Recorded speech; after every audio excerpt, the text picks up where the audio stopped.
a North Sea eyes. Love is a dangerous emotion, let me tell you, and it always happens when you're least expecting it. It creeps up on you and jumps on you out of the blue. It grabs you by the throat, shakes you, and says, "I'm here. You'd better take notice of me." I mean, think about it. 1 minute, you're going along very nicely. Thank you. You get up every morning for work, and you come home every evening. You make dinner. You watch your favorite TV program on Tuesdays and Thursdays. You go out. You come in. You have a drink on Friday nights. The highlight of your week is lunch out on Sundays. That's life as you know it. At least you think you're alive, but then real life comes along and does a little dance in front of you, and you realize that you've been half dead. That's the way it was when I met Ria. 1 minute, I was just going along like this, bored but kind of okay. Well, at least I was healthy. Next thing I knew, I was out late at night, freezing to death, doing all kinds of strange things. And it seemed to me that I just had to do them. Somehow, I didn't have any choice. Now, I don't know about you, but there's a certain pattern to my falling in love. First of all, it always happens in winter, so it's freezing cold. October, November, and December are the usual months, and they're cold in Holland, really cold. And in the Hague, the wind comes off the sea and goes right through you like a knife. Not the kind of weather for hanging around on street corners or in telephone boxes, but that's always what I end up doing. One day, I'm going to bed at 9:30 with a good book. The next, I'm out at 1 o'clock in the morning, knowing that I'm going to be exhausted the next day. Exhausted, but excited. Then comes a cold, or even worse, flu. I'd like to fall in love in summer, but it never happens that way. Then there's the poetry. Suddenly, I start writing poetry. It just pours out of me, and it's all deep, meaningful stuff that has to be written in the early hours of the morning, usually accompanied by lots of alcohol. So the next day, on top of the cold I already have, I have a hangover from the drink. It's a miracle that my boss hasn't sacked me. And the worst bit is when I realize that there's probably another man in her life. And of course, he's really good looking and has a sports car and a big bank account.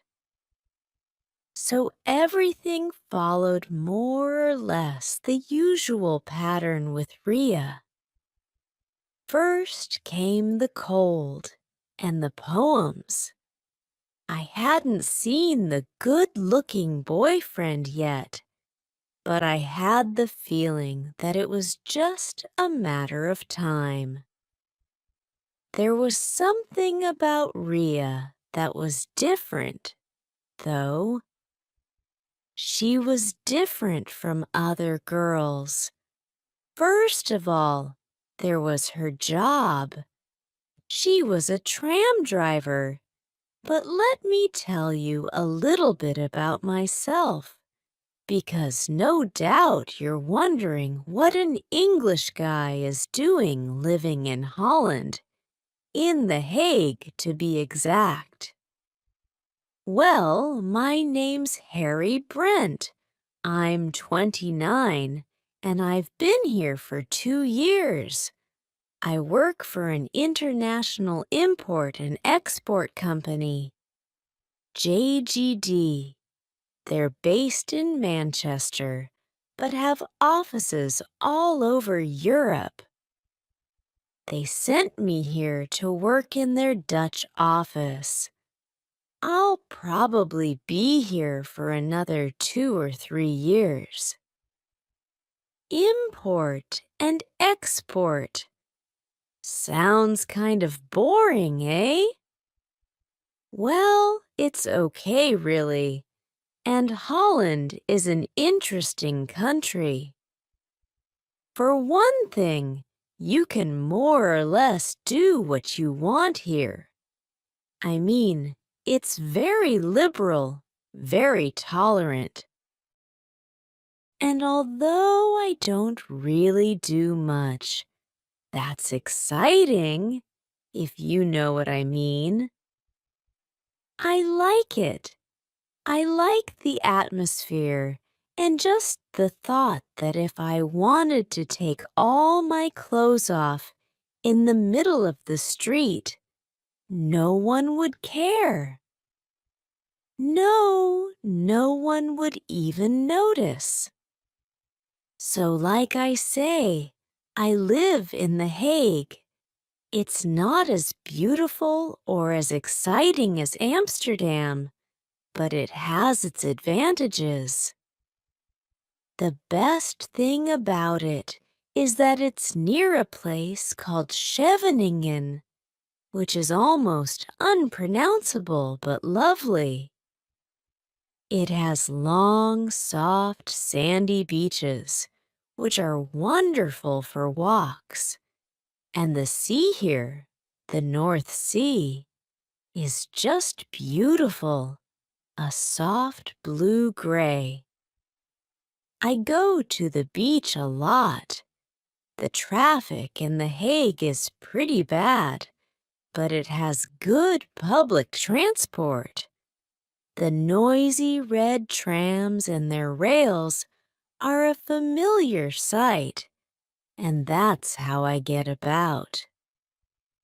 Number 1 to work, number 3 to the city center, and number 11 from my place down to the beach. I live alone in one of those typical tall Dutch houses on a little street between the city center and the beach. I often go down to the beach after work and at weekends to walk and relax and look at the sea, which brings me back to Ria. I first noticed Ria when I was going to the beach on tram. 11 one Sunday afternoon. It was early October and a beautiful, cold, bright day. The tram suddenly stopped somewhere in the middle of nowhere. Something was stuck on the rails. It happens a lot. And I didn't take much notice until I looked out of the window and saw the tram driver removing a small piece of wood. Now, you can get on a tram in Holland without seeing the driver, and that's exactly what I'd done. But now I saw her, I couldn't take my eyes off her. I've never seen a tram driver wear a uniform as well as Ria did. She was tall and slim, and even from a distance, I could see that she was beautiful with long, dark hair. Really attractive. She was wearing a skirt, unlike most female tram drivers who usually wear trousers, and she had legs that seemed to go on forever. Yeah, she was different. But the most amazing thing about Ria was her eyes, which I noticed straight away, and which were the exact color of the North Sea, a lovely soft blue-gray. And those eyes kind of grabbed me. That's the only way I can put it, so that I couldn't think of anything else. I'd been grabbed by the throat. Well, she got back into the tram, and we carried on towards the beach. I moved up the tram so that I could be nearer to her, and I just looked at her all the way to the beach, though I tried not to let her see. I was kind of dazed, as if I'd been hit on the head. I was confused. I don't mind telling you. Anyway, the number 11 stops at the beach on the south side of Scheveningen, not too far from the port. It's the end of the tram line. It waits for 10 or 15 minutes, turns round, and goes back to the city. I got out and just sort of hung around for a while, looking at Ria, but pretending I wasn't looking. The idea of going away was scary. I might never see her again. After a few minutes, Ria got out of the tram and talked for a while to another tram driver.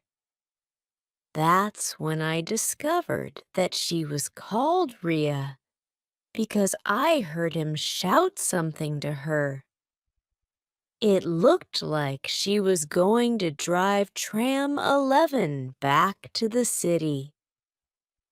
I had a little time, so I went over to the other side of the road and bought some chips from a little shop near the beach, keeping my eyes on the tram and Ria all the time. Then I walked back slowly to the tram, eating my chips and mayonnaise.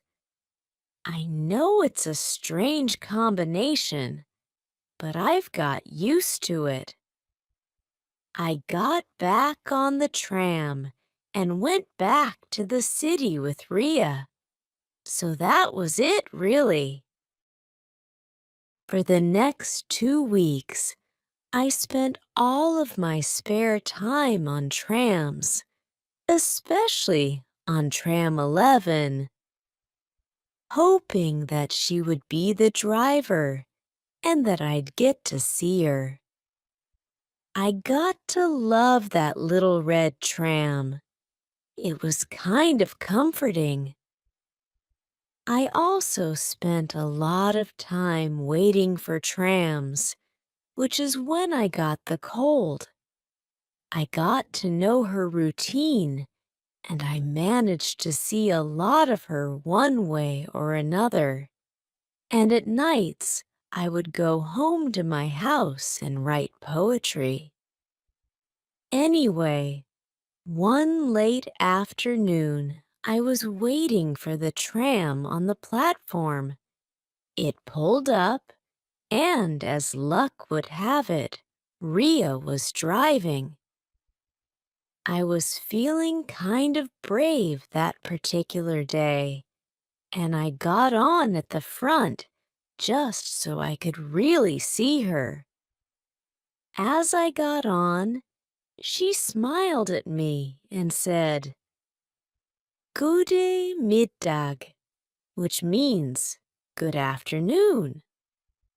Well, not so unusual, you might think, but I knew when she said it that she recognized me. It was the way her eyes met mine. I don't remember much about that tram ride, I can tell you. I could feel my face burning red. I was completely overcome with it all. I kept reliving that moment when she had said "God Middag" for days afterwards. Well, from then on, we said hello to each other quite often. I was working towards asking her out, you know, kind of trying to find the courage. Finally, one Friday evening, I knew I had to go for it. For one thing, it was starting to look very strange. You know, me following her around like that. I didn't want anyone to think I was some kind of weird guy who follows women. You know, a stalker or something. So this particular Friday evening, I left work at 6 o'clock as usual. What I needed was a drink, I thought. Otherwise, there was no way I could talk to Ria. Not really talk, I mean. The office where I work is near the center of the city, on a street called Korte Voorhout. So I decided to go to the Dudok. It's a big new bar just a few minutes walk away. A cool kind of place, if you know what I mean. A fashionable place to be seen. I sometimes went there for a quick drink after work, just because it's near the office. The Dudok was already crowded. It was a popular spot for an early evening drink, what the Dutch call a borrel. Yeah, it was definitely borrel time. I found a place at the bar and drank a couple of beers quickly. There was a new barman there, a friendly sort of bloke who came over and started chatting. "English, eh?" he asked. Turned out his brother had gone to work in London. I didn't have the heart to tell him I'd never been there. I mean, just Heathrow Airport. So I just nodded when he mentioned Notting Hill and Chiswick. "Lovely part of London, Chiswick," he said. "Gorgeous," I said. "Another beer?" I'd better not," I said weakly. "Come on," he said. "It's how do you say it, on the house." Anyway, he was a friendly guy, like I said. He kept coming over to talk to me from time to time, and I kept drinking. I was thinking about what I was going to say to Ria, to be honest, and I wasn't getting very far. After about an hour, he asked me, "So, what are you doing all alone on a Friday evening, Harry?" By then, we were on first name terms. His was Hans. Well, I'd had a few beers by then, so I told him about Ria. I told him about Tram 11 and the fact that I'd decided to try to get to know her and to ask her out. Hans smiled at me with big round eyes. "Oh, well, good luck, Harry," he said, "and I hope she doesn't disappoint you. They say that Dutch women are really strong. You take care of yourself." Funny thing to say, I thought. Anyway, I had a few more beers, and before I knew it was 11 o'clock. I felt like I knew London like the back of my hand, but that wasn't the point. The point was to talk to Ria and ask her out, I told myself. It was time to get on tram 11. I wasn't totally drunk, though I must say I'd had enough. I said goodbye to the barman and ran off to catch tram 1 so that I could get on tram 11 at the Holland Spoor station. On the platform, I stood where the front of the tram would stop to make sure that it was Ria driving. The first driver was a man, some big blonde guy with a mustache, so I waited for the next. Ah, there she was. She looked as attractive as ever, with those lovely North Sea eyes. I got on at the back of the tram this time. I didn't want her to see me before I was ready, if you know what I mean. I put my tram ticket in the little machine and sat right at the back. It was late October by now, and it was really cold and windy. As a matter of fact, it's always windy in The Hague. But the moon was up, and it was nice and clear. I still wasn't sure how I was going to approach her, but, like I said, I had to try. Well, I sat there, and I couldn't think of a way to talk to her. I mean, say more than good evening. What do you say? Do you come here often? I just couldn't imagine myself asking her, if you know what I mean. Truth is, I'm not very good with women, I suppose. So before I knew it, we were at the beach and everybody had to get off. There were about 10 people on the tram, mostly people who lived up there, I reckoned, and they all got off and walked away pretty quickly. I got off quickly, too, so that Ria wouldn't see me. I went and stood behind the tram shelter where I could see her, but she couldn't see me. It was obvious from the way that she collected her stuff together that she was going off duty. I tried to think of a way of hanging around for a while and kept my eye on her.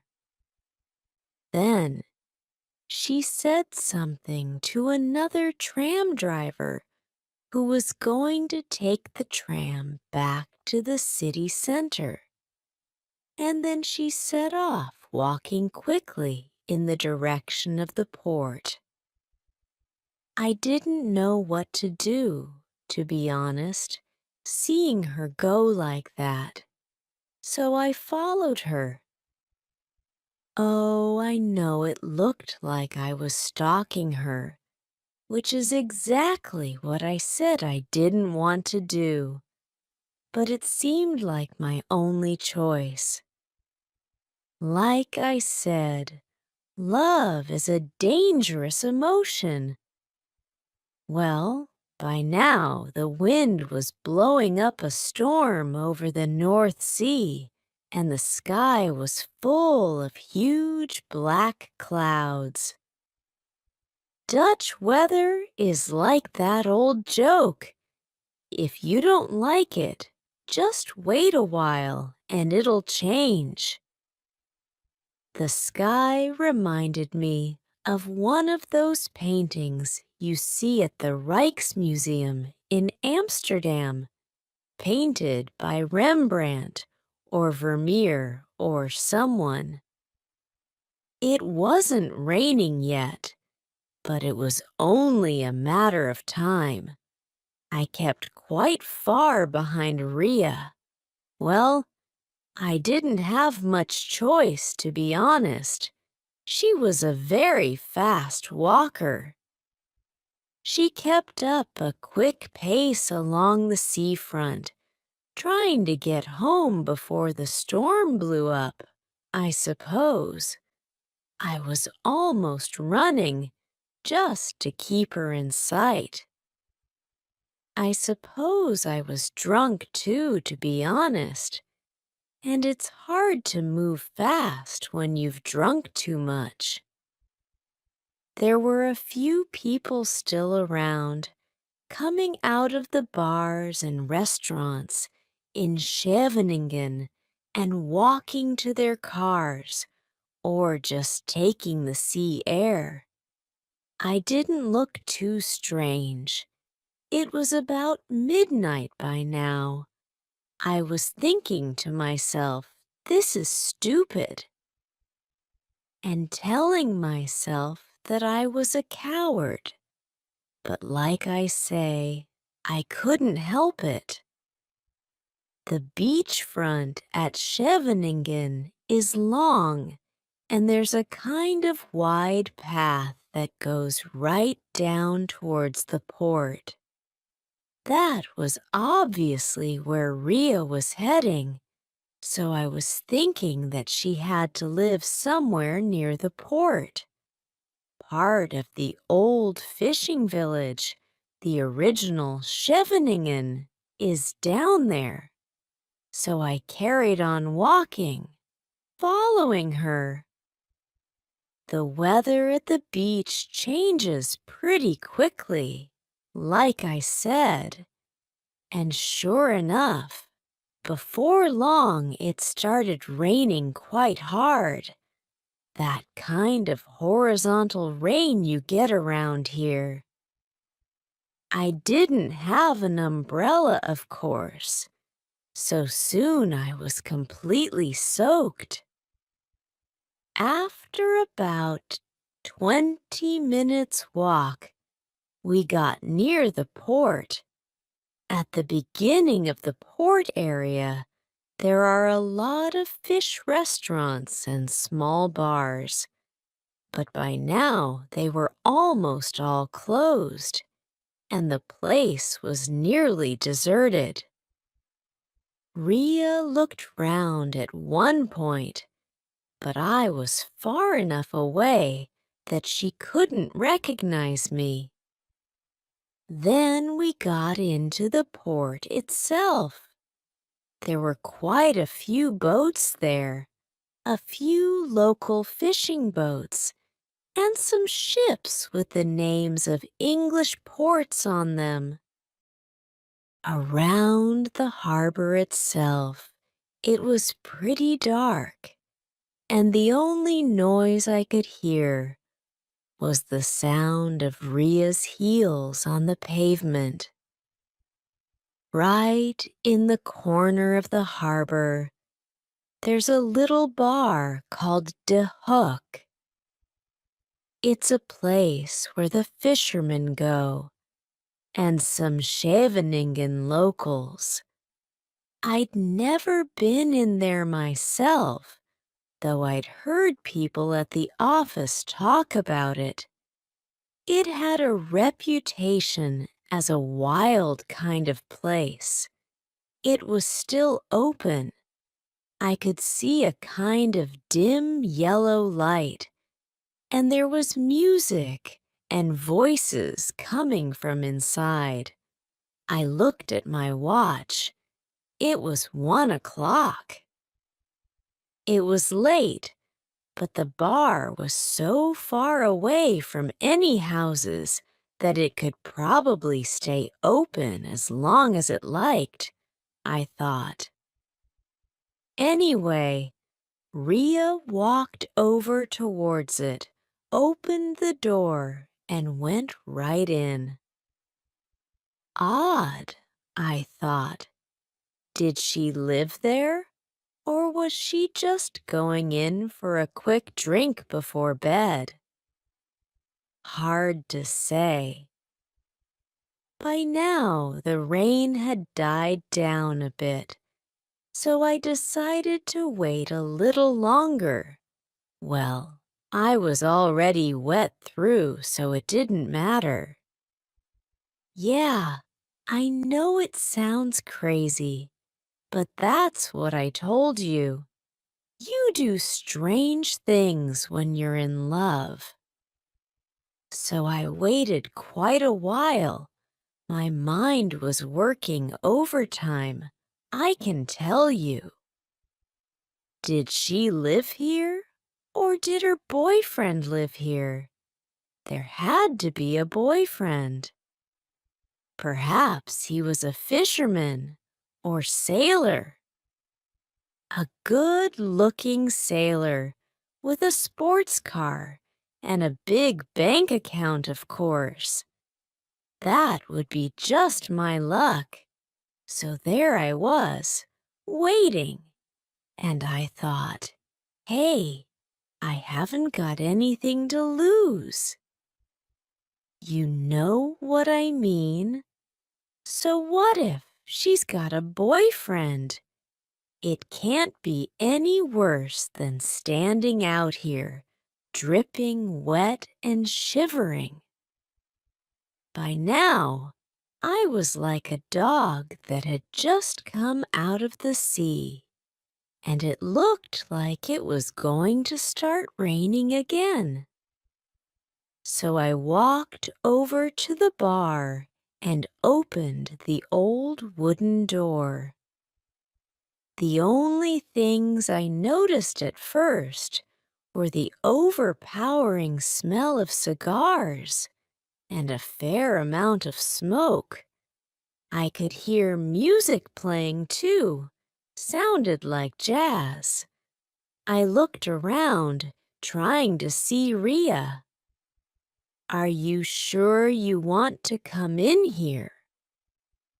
I looked up into the face of a huge Dutch guy. He was standing right next to me, blowing smoke in my face. I'm not sure, I answered. Well, decide, he said. The bar was full of people, men mainly, though there were a couple of women too. I looked around for Rhea, but I couldn't see her anywhere. I moved away from the tall Dutchman and pushed through the crowd towards the bar. As I moved through the smoke, I could see a kind of stage on the other side of the room. And on the stage, someone was dancing to the music. After a minute or so, my eyes got used to the smoke and the dim light, and I could see the dancer. It took me a little while to work out that she was completely naked. Well, I didn't know where to look, I can tell you.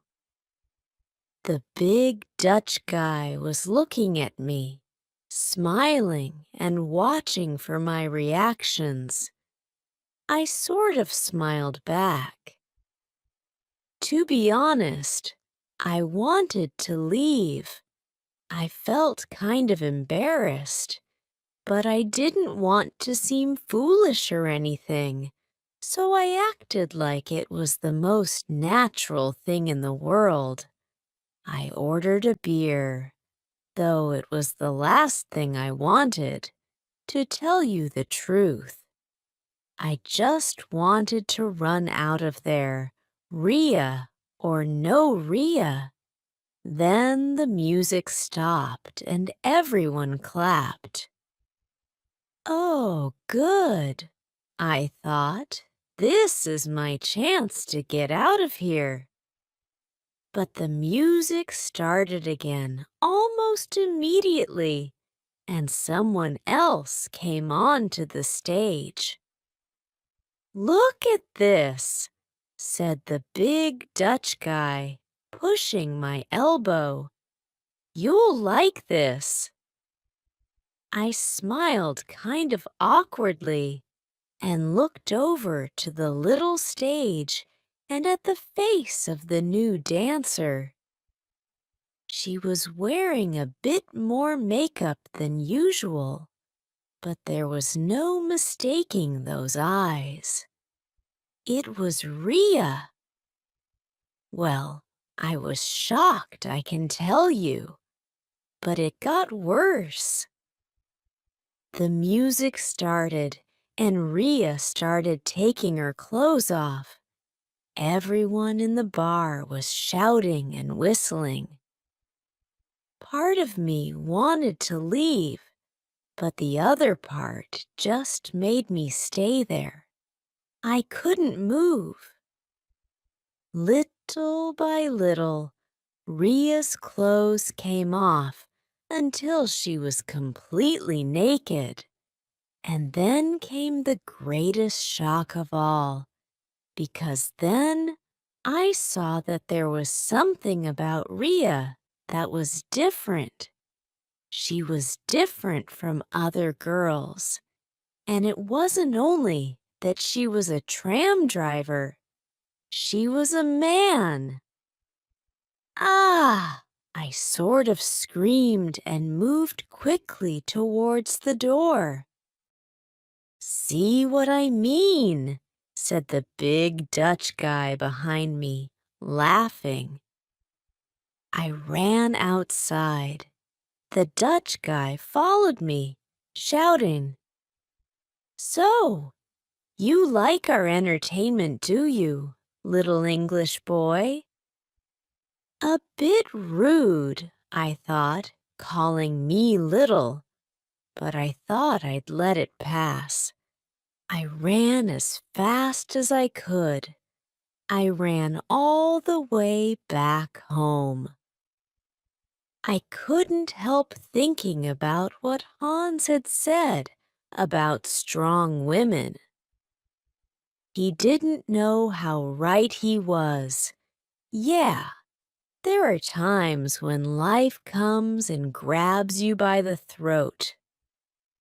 So all that happened about 6 months ago. Since then, things have, well, calmed down a bit. I get up every morning for work, and I come home every evening. I make dinner. I watch my favorite TV program on Tuesdays and Thursdays. I go out. I come in. I have a drink on a Friday night. The highlight of my week is lunch out on Sundays.